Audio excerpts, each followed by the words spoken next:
ব্রিয়ের হীরের আংটিটা সুইমিং পুলে পড়ে গেল। দুই বোন সঙ্গে সঙ্গে সেটা খুঁজতে ডুব দিল, কিন্তু আংটি খুঁজতে গিয়ে জান্নার চুল ফিল্টারে আটকে গেল।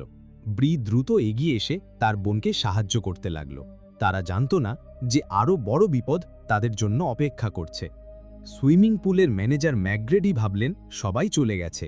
তিনি পুল বন্ধ করার বোতাম টিপে বাড়ির পথে রওনা দিলেন। হঠাৎ বিশাল ফাইবার গ্লাসের কভারটা বন্ধ হতে শুরু করল। ব্রি সেটা দেখতে পেয়ে মরিয়া হয়ে জান্নার চুল টেনে মুক্ত করল। তারা দ্রুত জলের ওপরে ওঠার চেষ্টা করল, কিন্তু ততক্ষণে অনেক দেরি হয়ে গেছে। পুলের কভারটা তাদের জলবন্দি করে দিল। দুই বোন সাহায্যের জন্য চিৎকার করতে লাগল, কিন্তু বিল্ডিংটা সম্পূর্ণ নীরব আর ফাঁকা। তারা সব শক্তি দিয়ে কভারটা ঠেলার চেষ্টা করল, কিন্তু সেটা একটুও নড়ল না। আরও খারাপ ব্যাপার হলো, পুলটা পুরো সপ্তাহের জন্য বন্ধ হয়ে গিয়েছিল। সম্পূর্ণ হতাশ হয়ে দুই বোন কোনোভাবে বেরোনোর পথ খুঁজতে লাগল। তারা কভারের মধ্যে একটা ছোট্ট ফুটো দেখতে পেল, কিন্তু সেটা এতই ছোট ছিল যে একটা হাতও তার মধ্যে দিয়ে ঢোকানো সম্ভব ছিল না। ব্রি একটা প্লাস্টিকের বোর্ড খুঁজে পেল এবং সেটা দিয়ে ফুটোটা বড় করার চেষ্টা করল। সে খুব চেষ্টা করল, কিন্তু ফুটোটা একই রয়ে গেল। এই হতাশাজনক পরিস্থিতিতে জান্না পুরো মেজাজ হারিয়ে ফেলল। সে সবকিছুর জন্য ব্রিকে দোষ দিতে লাগল। যদি ওই বাজে আংটিটা না থাকতো তাহলে তারা এখানে আটকে পড়তো না। ব্রি আর তর্ক করতে চাইল না, তাই সে একা আবার জলের নিচে ডুব দিল। এবার সে আংটিটা খুঁজে পেল, কিন্তু সে একটা গুরুত্বপূর্ণ জিনিসও দেখতে পেল। তার পায়ের নিচে থাকা জলের ড্রেনের লোহার গ্রিলটা আলগা হয়ে আছে। তারা যদি সেটা ব্যবহার করতে পারে তাহলে হয়তো কভারটা ভাঙতে পারবে। ব্রি তার সব শক্তি দিয়ে গ্রিলটা টানল, কিন্তু সেটা নড়ল না। সে মরিয়া হয়ে জান্নাকে সাহায্য চাইল, কিন্তু জান্না সেটাকে একটা বাজে ধারণা বলে উড়িয়ে দিল। ঠিক সেই মুহূর্তে ব্রিয়ের বাগদত্তা ডেভিডের ফোন এলো। ব্রিয়ের চোখে আশা ঝলসে উঠল। সে নিশ্চিত ছিল যে ডেভিড এসে তাদের বাঁচাবে, কিন্তু দুপুর গড়িয়ে বিকেল হলো। অসংখ্যবার ফোন বাজল, কিন্তু ডেভিড আসলো না। এরপর হঠাৎ পুলের স্বয়ংক্রিয় আলো নিভে গেল। সম্পূর্ণ অন্ধকার তাদের চারপাশ ঘিরে ধরল। ব্রি মাথা ধরে বসে পড়ল। তার মুখ ফ্যাকাশে আর মন খারাপ। সে একজন ডায়াবেটিক রোগী এবং তার জরুরি ভিত্তিতে ইনসুলিন দরকার, কিন্তু সেই ওষুধ তার ব্যাগে পুলের বাইরে রাখা আছে।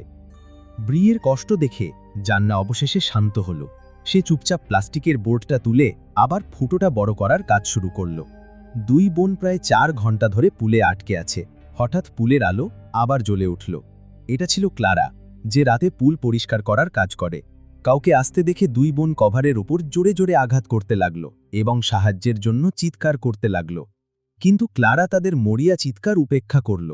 পরিবর্তে সে ব্রিয়ের মানিব্যাগ ঘাঁটতে লাগল এবং তার মধ্যে অল্প কিছু টাকা আর একটা ব্যাংক কার্ড পেল। ক্লারাকে দেখে হতাশ মনে হলো। তারপর সে পুলের সিকিউরিটি ক্যামেরা বন্ধ করে দিল। সে শান্তভাবে দুই বোনের কাছে এলো এবং স্বাভাবিকভাবে তাদের সঙ্গে কথা বলতে লাগল। জানা গেল ক্লারা সম্প্রতি চুরি করার অপরাধে জেল থেকে ছাড়া পেয়েছে। তার অনেক টাকা ধার ছিল, ঘরে তার মেয়ে অপেক্ষা করছিল এবং তার টাকার খুব দরকার ছিল। তার পরিকল্পনা ছিল খুব সহজ, দুই বোনের থেকে টাকা আদায় করা। ক্লারা ব্রিয়ের ব্যাংক কার্ডের পিন নম্বর চাইল। তখনই দুই বোন বুঝতে পারল যে তাদের ব্ল্যাকমেল করা হচ্ছে। জান্না এত রেগে গেল যে সে ক্লারাকে গালাগালি করতে শুরু করল। ক্লারা রাগে ফেটে পড়ল এবং সঙ্গে সঙ্গে পুলের হিটিং সিস্টেম বন্ধ করে দিল। জল ধীরে ধীরে আরও ঠান্ডা হতে লাগল। ব্রি সাবধানে ব্যাপারটা ভাবল, তারপর অবশেষে ক্লারাকে তার পিন নম্বর দিয়ে দিল। কিন্তু ক্লারা প্রথমে সেটা যাচাই করে দেখতে চাইল এবং বলল যে সে ফিরে এলেই তাদের বের করে দেবে। শীতল জলে কাঁপতে লাগল এবং মরিয়া হয়ে ক্লারার জন্য অপেক্ষা করতে লাগল। অবশেষে ক্লারা ফিরে এলো, কিন্তু কভারটা তখনও খুলল না। কেন খুলছে না জিজ্ঞাসা করায় ক্লারার আগের সঙ্গে তাদের ওপর প্রতারণার অভিযোগ করল। তোমাদের অ্যাকাউন্টে মাত্র $80 আছে, তোমরা কি আমার সঙ্গে মজা করছো? সে চিৎকার করে বলল। Shut up. I'm borderline diabetic, and my doctor says I don't even need anything. জান্না ক্লারার কাছে তাদের ছেড়ে দেওয়ার জন্য অনুরোধ করল। সে বোঝানোর চেষ্টা করল যে ব্রিয়ের ডায়াবেটিস আছে এবং বেঁচে থাকার জন্য জরুরি ভিত্তিতে ইনসুলিন দরকার, কিন্তু ক্লারা তাদের কথা একেবারেই বিশ্বাস করল না।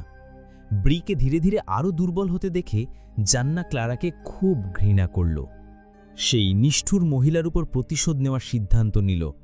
সে ক্লারাকে কৌশলে ফুটোর কাছে ডাকল। সে সফলভাবে ক্লারাকে আঘাত করল, কিন্তু এর ফল কি হলো? ক্লারা সম্পূর্ণ ক্ষিপ্ত হয়ে সোজা কন্ট্রোল প্যানেলের কাছে গেল এবং পুলের পরিষ্কার করার সিস্টেম চালু করে দিল। সঙ্গে সঙ্গে প্রচণ্ড গতিতে ক্লোরিন গ্যাস পুলের মধ্যে ঢুকতে শুরু করল। শক্তিশালী স্রোতে দুই বোন হতবম্ব এবং দিশাহীন হয়ে পড়ল।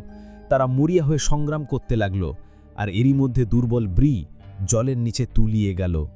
জান্না আতঙ্কিত হয়ে ব্রিকে দ্রুত টেনে ফুটোর কাছে নিয়ে এলো, যাতে সে নিঃশ্বাস নিতে পারে। দুই বোনকে প্রায় ডুবে যেতে দেখে ক্লারা ভাবল তার সামনে কেউ মারা যাক, এটা সে চায় না। সে পরিষ্কার করার সিস্টেম বন্ধ করে দিল। তারপর ক্লারা ফিরে এলো এবং ব্রিয়ের হীরের আংটিটা চাইল। ব্রি ইতস্তত করল, কিন্তু তার আর কোনো উপায় ছিল না এবং সে অনিচ্ছায় সেটা দিয়ে দিল। আংটিটা দেখে ক্লারা ভাবল এটা বিক্রি করে সে ভালো টাকা পাবে। তাদের কাছ থেকে আর কিছু আদায় করার নেই বুঝে ক্লারা অবশেষে কন্ট্রোল রুমে গেল, পুলের কাভারটা খোলার জন্য প্রস্তুতি নিল। কিন্তু যখন ক্লারা কাভার খোলার কোডটা দিল, তখন একটা ত্রুটি দেখালো। আসলে ম্যাকগ্রেডি ততক্ষণে পাসওয়ার্ডটা বদলে ফেলেছিলেন। এবার ক্লারা আতঙ্কিত হয়ে পড়ল। যদি সে তাদের বের করতে না পারে, তাহলে দুই বোনের মৃত্যু নিশ্চিত। কিন্তু যেহেতু সে তাদের ব্ল্যাকমেইল করেছে, তাই সাহায্যের জন্য কাউকে ডাকতে বা কাউকে কিছু জানাতে সাহস করল না। সে সবেমাত্র জেল থেকে ছাড়া পেয়েছে এবং আবার জেলে ফিরে যাওয়াটা তার কাছে শেষ ইচ্ছা ছিল না। অবশেষে ক্লারা দুই বোনকে তাদের ভাগ্যের হাতে ছেড়ে দেওয়ার সিদ্ধান্ত নিল এবং তাদের ফেলে রেখে চলে গেল। তাদের আশা আবার ভেঙে যেতে দেখে জান্না রাগের সঙ্গে অভিশাপ দিতে লাগল। কিন্তু যখন সে ব্রির দিকে তাকালো, ব্রি ততক্ষণে অজ্ঞান হয়ে গেছে। সঙ্গে সঙ্গে ইনসুলিন না দিলে ব্রি নিশ্চিত মারা যাবে। তাদের একমাত্র শেষ আশা ছিল সেই জলের নিচের লোহার গ্রিলটা। কিন্তু জান্না খুব ভয় পাচ্ছিল। এর আগে তার চুল জলে আটকে গিয়ে প্রায় ডুবে গেছিল। তবুও সে বুঝতে পারল ব্রিয়ের বাঁচার একমাত্র আশা সেই। সব সাহস এক করে সে জলের নিচে ডুব দিল এবং সব শক্তি দিয়ে গ্রিলটা টানল। প্রথমবার ব্যর্থ হল, দ্বিতীয়বারও ব্যর্থ হল। অবশেষে সে সাঁতারের পোশাকের একটা ফিতে খুঁজে পেল, যেটা সে হাতলের মতো ব্যবহার করল। এবার সে সফল হল। দ্রুত জলের ওপরে উঠে এসে জান্না সেই লোহার গ্রিলটা দিয়ে পুলের কাভারে আঘাত করতে লাগল। একটা ফাটল দেখা দিল। সে আরও জোরে জোরে আঘাত করতে লাগলো এবং আরও অনেক ফাটল তৈরি হলো।